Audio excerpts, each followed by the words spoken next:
Hello दोस्तों, मैं doctor Ram Singh Patel, assistant professor Pandit Motilal Nehru PG law college Chhatarpur.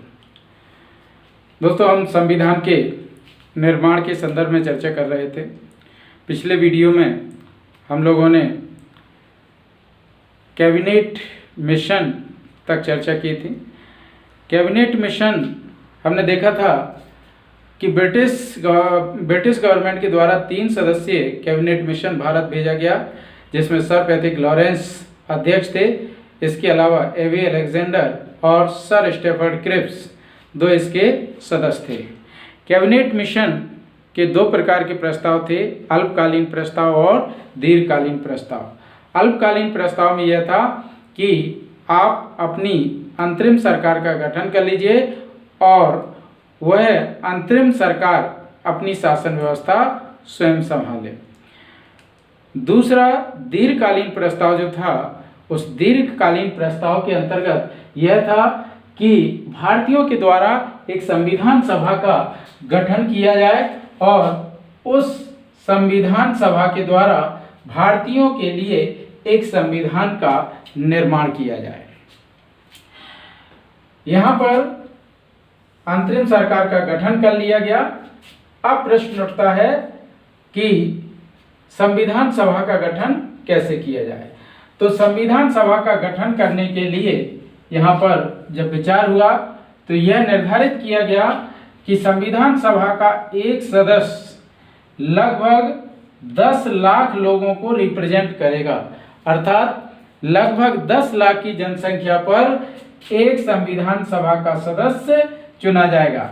इस प्रकार से संपूर्ण भारत से कुल मिलाकर के 389 सदस्य निर्धारित किए गए।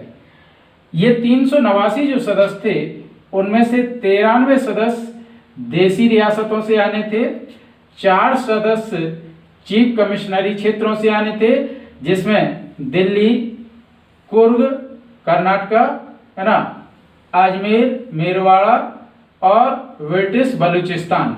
इस प्रकार से इन 4 चीफ कमिश्नरी क्षेत्रों से 4 सदस्य जो है तो संविधान सभा में चुन करके आने थे। इसके अलावा शेष 292 सदस्य ब्रिटिश प्रांतों से चुन करके आने थे। अब यहाँ पर जो 93 सदस्य थे देशी रियासतों से जो आने थे, वह देशी नरेशों के द्वारा मनोनीत होने थे, नॉमिनेट किए जाने थे, है ना। मनोनीत अर्थात जिसके लिए वहां का राजा कह देगा, है ना, देशी नरेश कह देगा कि ये हमारे रियासत से संविधान सभा के लिए जाएगा, तो उसे संविधान सभा में सम्मिलित कर लिया जाएगा। तो 93 सदस्य ये नॉमिनेट होने थे। अब बचे शेष चीफ कमिश्नरी क्षेत्र के 4 और ब्रिटिश प्रांतों के 292 सदस्य। कुल मिलाकर के कितने सदस्य बचे? 296 सदस्य, है ना। 292 ब्रिटिश प्रांतों के और 4 चीफ कमिश्नरी क्षेत्र में, कुल मिलाकर के 296 सदस्य। इन 296 सदस्यों के यहाँ पर चुनाव कराने थे। ये चुनाव जो है कराने के लिए यहाँ पर 296 सदस्यों में से भी, है ना, 78 सीट मुस्लिम संप्रदाय के लिए रिजर्व कर दी गई। उसमें से ही 4 सीट सिख संप्रदाय के लिए रिजर्व की गई और 214 सीट सामान्य रही। लेकिन यहाँ पर एक समस्या थी। समस्या क्या आती है कि जो 78 सीट है, इस 78 सीट के संबंध में मुस्लिम लीग के द्वारा यहाँ पर कहा गया कि इस 78 सीट पर केवल मुस्लिम लीग के कैंडिडेट ही चुनाव लड़ेंगे। यहाँ पर ये तो सही था कि मुस्लिम संप्रदाय के लिए 78 सीट रिजर्व है, तो इस पर मुस्लिम संप्रदाय के लोग ही चुनाव लड़ेंगे। लेकिन मुस्लिम लीग का कहना था कि मुसलमान भी वो होंगे जो कि मुस्लिम लीग से होंगे। तो भारतीय राष्ट्रीय कांग्रेस ने इस पर आपत्ति दर्ज की। भारतीय राष्ट्रीय कांग्रेस ने कहा कि जितने आपके मुस्लिम लीग के कुल सदस्य हैं, उससे कहीं अधिक संख्या में मुसलमान भारतीय राष्ट्रीय कांग्रेस के सदस्य हैं और उस समय मौलाना अबुल कलाम आज़ाद भारतीय राष्ट्रीय कांग्रेस के अध्यक्ष थे। तो कांग्रेस ने कहा कि हमारा तो मुखिया भी यहाँ पर जो है तो मुसलमान है, तो इस 78 सीट में से, है ना, इस 78 सीट पर कांग्रेस को भी चुनाव लड़ने का अधिकार होना चाहिए, कांग्रेस के जो मुसलमान हैं उनको भी चुनाव लड़ने का अधिकार होना चाहिए। लेकिन मुस्लिम लीग ने काफ़ी इस चीज़ का विरोध किया। बड़ी मुश्किल से यहाँ पर मुस्लिम लीग ने 5 सीट ओपन करने पर सहमति जताई, लेकिन कोई दिक्कत नहीं, भारतीय राष्ट्रीय कांग्रेस ने उतने में ही संतोष किया। इस 5 सीट को ओपन कर दिया गया, और ओपन कर दिया मतलब इस पर मुस्लिम लीग के सदस्य भी चुनाव लड़ सकते इस 5 सीट पर, है ना, और कांग्रेस के सदस्य भी चुनाव लड़ सकते हैं, है ना, और निर्दलीय भी चुनाव लड़ सकते हैं, लेकिन वो भी होंगे कौन, है ना, मुस्लिम कैंडिडेट। ठीक, इसके अलावा 4 सिख संप्रदाय के लिए और 214 सामान्य सीट जिस पर कोई भी चुनाव लड़ सकता है, कोई दिक्कत नहीं। यहाँ पर जुलाई 1946 में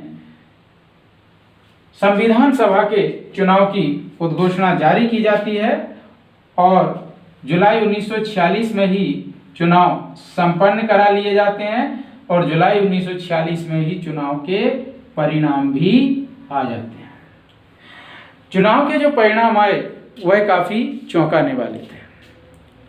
स्वाभाविक सी बात, यदि मान लीजिए हरिश्चंद्र दौड़ के ट्रैक पर अकेले दौड़ रहे हैं तो फर्स्ट कौन आएगा? स्वाभाविक सी बात है, हरिश्चंद्र। क्यों? तो यहां पर भी वही हुआ। ये जो 73 सीट है इस पर कौन चुनाव लड़ रहा था, है ना? मुस्लिम लीग जो है 73 सीट पर केवल मुस्लिम लीग चुनाव लड़ रही थी, और वही 73 सीट केवल मुस्लिम लीग के हाथ लगी, है ना। उसके अलावा एक भी सीट मुस्लिम लीग के द्वारा नहीं जीत पाए। ये जो 5 सीट ओपन की थी ये भी पूर्वोत्तर राज्यों की सीट ओपन की थी, और पूर्वोत्तर राज्यों में सीमांत गांधी के नाम से जाने जाने वाले खान अब्दुल गफ्फार खान जी का अच्छा प्रभाव था, और उन्होंने अपने जो है तो कहना चाहिए कि दम पर, अपने जो है तो कहना चाहिए प्रभाव से 5 की 5 सीटें कांग्रेस के खाते में करवाते हैं। तो इस प्रकार से भारतीय राष्ट्रीय कांग्रेस 208 सीट लेकर के सबसे बड़े दल के रूप में सामने आई, है ना। मुस्लिम लीग 73 सीट के साथ दूसरे नंबर पर, और 15 सीट अन्य छोटे छोटे दल या निर्दलीय। तो इस प्रकार से ये चुनाव के जो है तो परिणाम आ जाते हैं।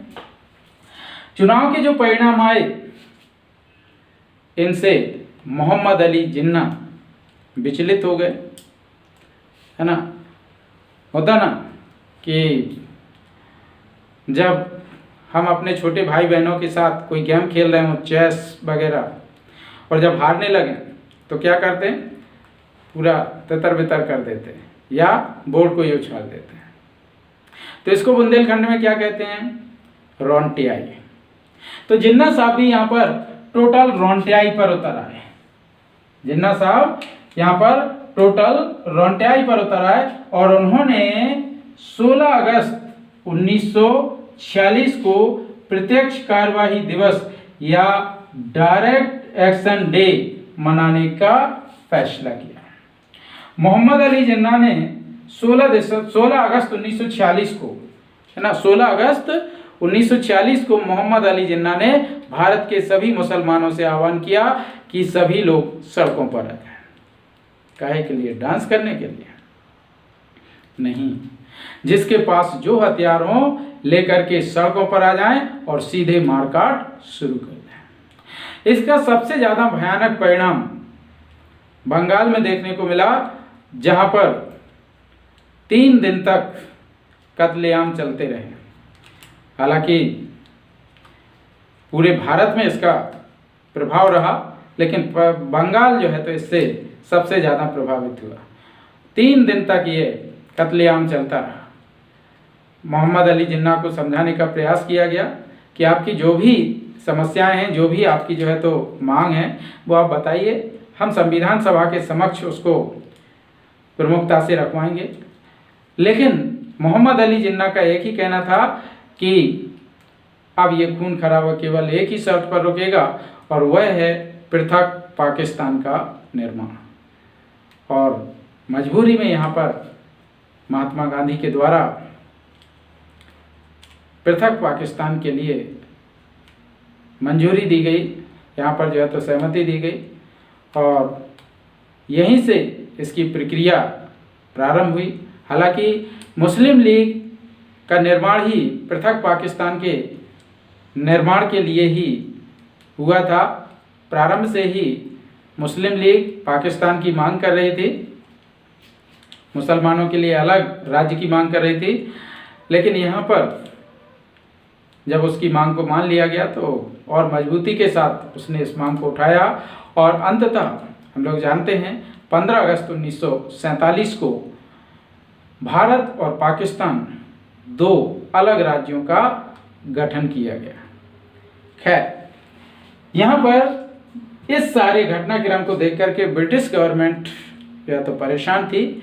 यहाँ पर उसने कहा कि हम आपका संविधान का गठन करवाने के लिए हम चाहते हैं कि आप संविधान सभा का गठन करें, आप अपने लिए संविधान का निर्माण करें, है ना, लेकिन आप लोग स्वयं नहीं चाहते। परिणाम स्वरूप यहाँ पर ब्रिटिश गवर्नमेंट ने कहा जिसको पार्टिसिपेट करना हो करे, जिसको पार्टिसिपेट ना करना हो ना करे, संविधान के निर्माण की प्रक्रिया शुरू की जाए।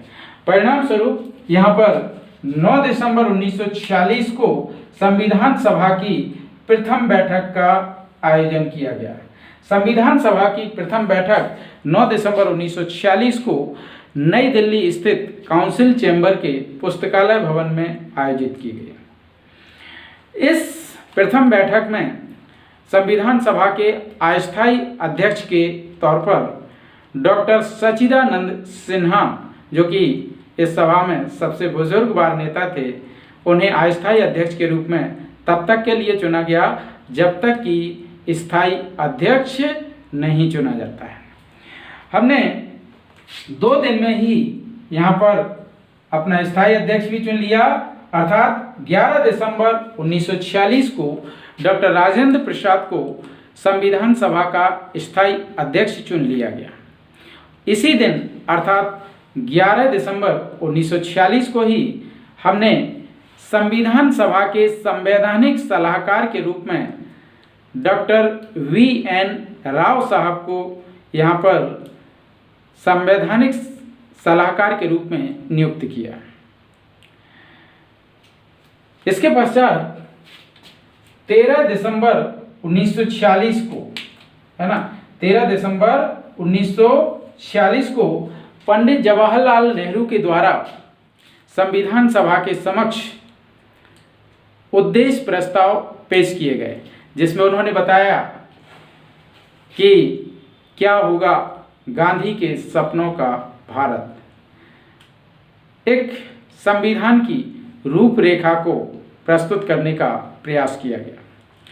इस उद्देश्य प्रस्ताव पर संविधान सभा के समक्ष काफ़ी गहन अध्ययन हुआ, काफ़ी विस्तार से चर्चा हुई, काफ़ी सारी चीज़ों को संशोधित किया गया, कई सारी चीज़ों को इससे डिलीट किया गया, और अंततः संविधान सभा के द्वारा 22 जनवरी 1946 को संविधान सभा के द्वारा उद्देश्य प्रस्ताव को स्वीकार कर लिया गया। संविधान सभा के द्वारा 22 जनवरी 1947 को उद्देश्य प्रस्ताव को स्वीकृति दे दी गई।